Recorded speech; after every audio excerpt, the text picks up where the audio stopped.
નમસ્કાર પ્રિય સાથીઓ, સ્વાગત છે તમારું આપણી આ યુટ્યુબ ચેનલમાં. મિત્રો, તમે જોઈ રહ્યા છો મોટિવેશનલ અને સ્પિરિચ્યુઅલ જ્ઞાનવર્ધક વિડીયો. અને આજની આ વાણીમાં અમે તમને શ્રી કૃષ્ણની પ્રેરણાદાયક વાણી સંભળાવવા જઈ રહ્યા છીએ. તો આ વાણીને ધ્યાનથી એન્ડ સુધી સાંભળો અને તમારા જીવનમાં ઉતારવાનો પ્રયત્ન કરો. મિત્રો, આ વાણીમાં તમારે બીજું કશું કરવાનું નથી. ધ્યાનથી એક એક શબ્દને સાંભળવાનો છે અને તેને સમજવાનો છે. જો તમને આ વાણી સમજાઈ જશે તો મને વિશ્વાસ છે કે તમારા જીવનમાં ક્યારેક ને ક્યારેક આ વાણી ખૂબ જ મદદરૂપ થવાની છે. તો ચાલો આજની આ દિવ્ય યાત્રાની શરૂઆત કરીએ. શ્રી કૃષ્ણ કહે છે, હે માનવ, તું જે શરીર સમજે છે તે તું નથી.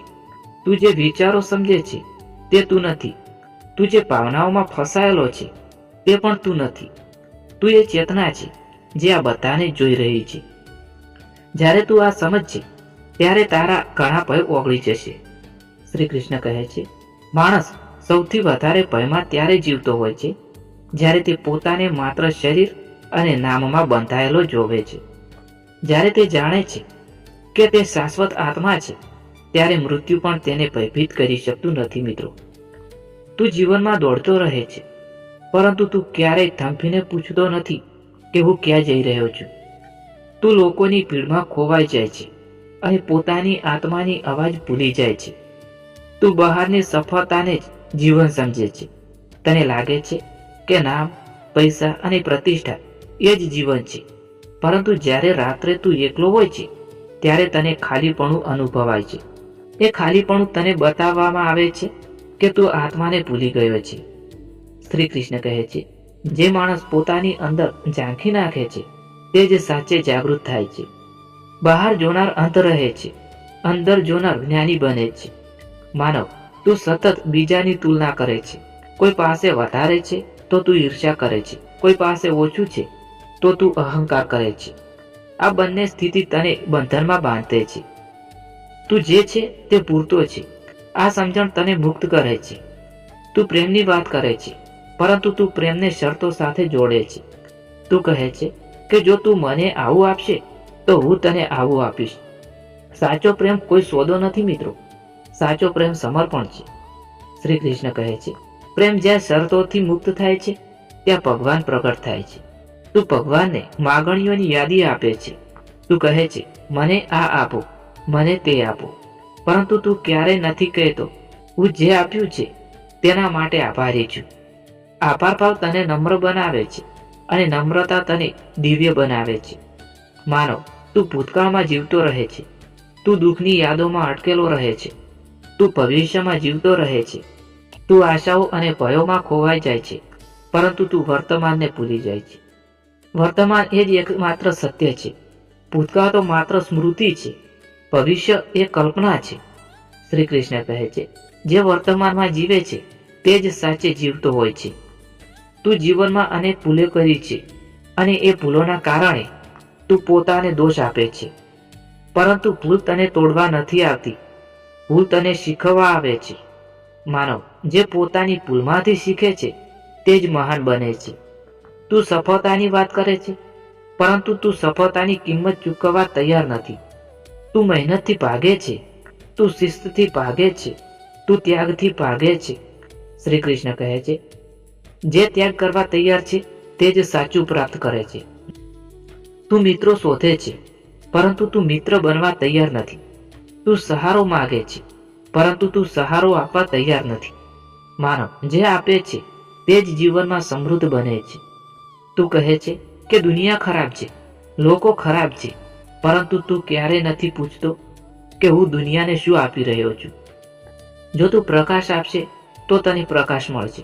જો તું અંધકાર આપશે તો તને અંધકાર મળશે. શ્રી કૃષ્ણ કહે છે, તું જે વાવે છે તે જ કાપે છે. માનવ, તું ભગવાનને શોધવા માટે દૂર દૂર જાય છે. તું તીર્થોમાં જાય છે, મંદિરોમાં જાય છે, ગુરુઓને શોધે છે, પરંતુ તું પોતાની અંદર જોતા ડરે છે. મને બહાર શોધવા નીકળેલો માણસ પોતાને ક્યારેય નથી શોધી શકતો. શ્રી કૃષ્ણ કહે છે, હું તારી અંદર છું, તારા હૃદયમાં છું, તારા શ્વાસમાં છું. તું જ્યારે શાંત થાય છે ત્યારે મને અનુભવે છે. તું જ્યારે મૌનમાં રહે છે ત્યારે મારી વાણી સાંભળે છે.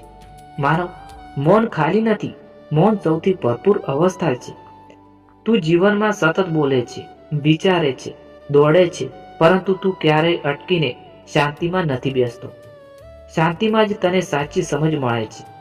માનવ જીવન એક અજીબ યાત્રા છે. જન્મથી લઈને મૃત્યુ સુધી માણસ કંઈક ને કંઈક શોધતો રહે છે. ક્યારેક સુખ, ક્યારેક શાંતિ, ક્યારેક પ્રેમ, તો ક્યારેક પોતાની સમજવાની કોશિશ. પરંતુ મોટા ભાગે માણસ આખું જીવન બહાર શોધતો રહે છે અને અંદર શું ચાલી રહ્યું છે તે ક્યારેય જાણવાનો પ્રયત્ન કરતો નથી. બહારની દુનિયા તને ખેંચે છે, ચમકાવે છે, ભટકાવે છે અને અંતે થકવી નાખે છે. શ્રી કૃષ્ણ કહે છે કે માણસનું સૌથી મોટું યુદ્ધ બહાર નથી, અંદર છે. એનું મન, ઈચ્છા, ભય, લાલચ, અહંકાર, આ બધા અંદરના શત્રુ છે. બહારની દુનિયા તો માત્ર પ્રતિબિંબ છે. જે અંદર છે તે જ બહાર દેખાય છે. જો અંદર શાંતિ નથી તો બહારની કોઈ વસ્તુ તને શાંતિ આપી શકતી નથી. જીવનમાં દુઃખ આવવું સ્વાભાવિક છે. દુઃખ વગર કોઈ પણ મહાન બન્યો નથી. પરંતુ માણસ દુઃખથી ભાગવા માંગે છે. તે દુઃખને શાપ સમજે છે. જ્યારે દુઃખ તો જીવનનો સૌથી મોટો ગુરુ છે. દુઃખ તને વિચારવા મજબૂર કરે છે, તને તોડી નાખે છે અને પછી નવી રીતે ઘડે છે. જે માણસ દુઃખને સમજી જાય છે તે જીવનને સમજી જાય છે. ક્યારેક એવું લાગે છે કે આખી દુનિયા સામે છે. મિત્રો છૂટી જાય છે, સંબંધો તૂટી જાય છે, સપનાઓ તૂટી જાય છે. ત્યારે માણસ એકલો પડી જાય છે. એ એકાંતમાં જ સાચી શોધ શરૂ થાય છે. કારણ કે જ્યારે બધું છૂટી જાય છે ત્યારે માણસને પોતાનો સાથ મળે છે. અને જે પોતાનો સાથ શીખી જાય છે તેને કોઈ એકલો કરી શકતું નથી. શ્રી કૃષ્ણ કહે છે કે તું જે શોધે છે તે તારા અંદર જ છે. તું બહાર ભગવાન શોધે છે, પરંતુ ભગવાન તારા શ્વાસમાં છે. તું બહાર શાંતિ શોધે છે, પરંતુ શાંતિ તારા મૌનમાં છે. તું બહાર પ્રેમ શોધે છે, પરંતુ પ્રેમ તારા હૃદયમાં છે. તું માત્ર નજર ફેરવી રહ્યો છે, પરંતુ જો તું અંદર જોવાનું શીખી જાય તો આખું બ્રહ્માંડ તારા અંદર ખુલ્લું પડી જાય છે. મન એક અદ્ભુત યંત્ર છે. તે તને ઊંચે પણ લઈ જઈ શકે છે અને તને અંધકારમાં પણ ફેંકી શકે છે. મન તારો મિત્ર પણ છે અને તારો સૌથી મોટો દુશ્મન પણ છે. જે માણસ મનને સમજે છે તે જીવનને સમજે છે. જે મનના ગુલામ બની જાય છે તે આખું જીવન ભટકતો રહે છે. જીવનમાં સૌથી મોટી ભૂલ એ છે કે માણસ પોતાને ઓળખતો નથી. તે પોતાના શરીરને પોતાનું અસ્તિત્વ માને છે. તે પોતાના વિચારોને પોતાનું સ્વરૂપ માને છે. પરંતુ તું શરીર નથી, તું વિચાર નથી. તું તો એ જાગૃતિ છે જે આ બધું જોઈ રહી છે. જ્યારે તું આ વાત સમજવા લાગે છે ત્યારે જીવનમાં એક નવી શાંતિ ઉતરવા લાગે છે. શ્રી કૃષ્ણ કહે છે કે આત્મા અજર, અમર અને અવિનાશી છે. શરીર બદલાય છે, સંબંધો બદલાય છે, સમય બદલાય છે, પરંતુ તું આત્મા સ્થિર છે. જો તું આત્મા સાથે જોડાય છે તો તને કોઈ દુઃખ સ્પર્શી શકતું નથી. તું દુઃખ અનુભવે છે, પરંતુ દુઃખ તને તોડી શકતું નથી. માનવ જીવનમાં સૌથી મોટો પ્રશ્ન છે, હું કોણ છું? લોકો કહે છે, હું આ છું, હું તે છું, હું સફળ છું, હું નિષ્ફળ છું. પરંતુ આ બધા તો ભૂમિકાઓ છે. તું તો એ જ ચેતના છે જે આ બધું અનુભવે છે. જ્યારે તું પોતાની સાચી ઓળખ સમજે છે ત્યારે દુનિયાની દરેક વાત નાની લાગી જાય છે. ક્યારેક જીવનમાં એવું લાગે છે કે બધું ખોટું થઈ રહ્યું છે. તું મહેનત કરે છે પરંતુ પરિણામ નથી મળતું. તું સાચું કરવા માંગે છે પરંતુ દુનિયા ખોટું સમજે છે. ત્યારે તું નિરાશ થાય છે. પરંતુ નિરાશા પણ એક સંકેત છે. નિરાશા તને કહે છે કે હવે જૂના રસ્તાઓ છોડ અને નવી દિશાની શોધ કર. શ્રી કૃષ્ણ કહે છે, કર્મ તારો અધિકાર છે, ફળ નહીં. તું કાર્ય કર, પરંતુ પરિણામની ચિંતા છોડ. કારણ કે પરિણામ તારા હાથમાં નથી, પરંતુ પ્રયત્ન તારા હાથમાં છે. જ્યારે તું પરિણામથી મુક્ત થઈને કાર્ય કરે છે ત્યારે તને સાચી મુક્તિ મળે છે. જીવન એક નાટક છે મિત્રો. દરેક વ્યક્તિ પોતાની ભૂમિકા ભજવે છે. કોઈ દુશ્મન બને છે, કોઈ મિત્ર બને છે, કોઈ ગુરુ બને છે, પરંતુ દરેક વ્યક્તિ તને કંઈક શીખવવા આવે છે. જે તને દુઃખ આપે છે તે તને મજબૂત બનાવે છે. જે તને પ્રેમ આપે છે તે તને માનવ બનાવે છે. મનુષ્ય સૌથી વધારે પીડા ત્યારે ભોગવે છે જ્યારે તે પોતાની અપેક્ષાઓમાં ફસાઈ જાય છે. અપેક્ષા રાખવી સ્વાભાવિક છે મિત્રો, પરંતુ અપેક્ષા જો આસક્તિ બની જાય તો દુઃખ શરૂ થાય છે. તું લોકો પાસેથી અપેક્ષા રાખે છે કે તેઓ તને સમજશે, તને પ્રેમ કરશે, તને સમર્થન આપશે, પરંતુ દરેક માણસ પોતાનો સંઘર્ષ જીવી રહ્યો છે. તેથી તું અપેક્ષા છોડ, સ્વીકાર શીખ. શ્રી કૃષ્ણ કહે છે કે આસક્તિ જ બંધન છે અને વૈરાગ્ય જ મુક્તિ છે. તું જ્યારે કોઈ વસ્તુને પકડી રાખે છે ત્યારે તું બંધાઈ જાય છે. તું જ્યારે છોડી દેવાનું શીખે છે ત્યારે તું મુક્ત થવા લાગે છે.